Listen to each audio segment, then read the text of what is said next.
I'm Janice Jucker. I'm with Three Brothers Bakery in Houston, Texas, and I was asked to tell you a little bit about our family history of baking and just our entire family history.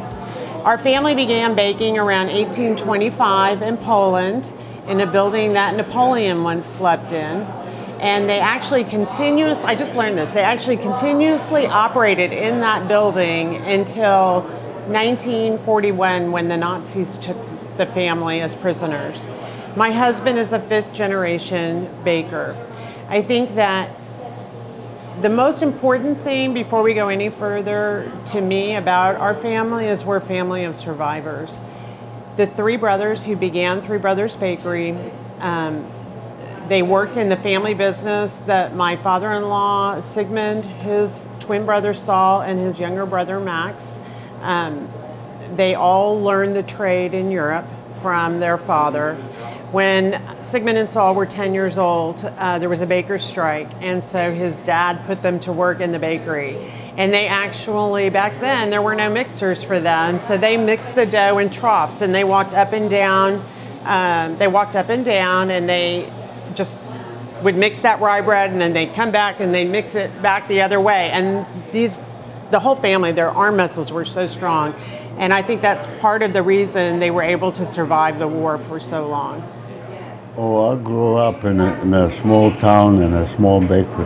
My parents had a small bakery, and I learned the bakery when I was 13 years old.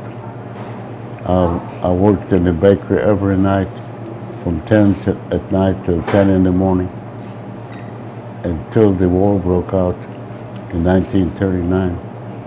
From 1935 till 1939. And when the war broke out,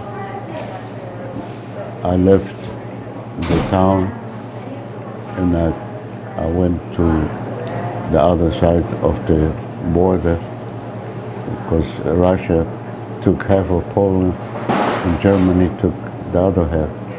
So I went to the Russian zone.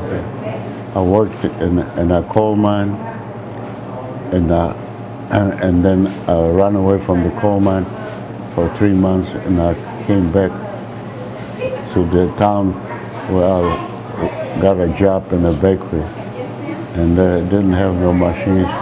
I mixed by hand.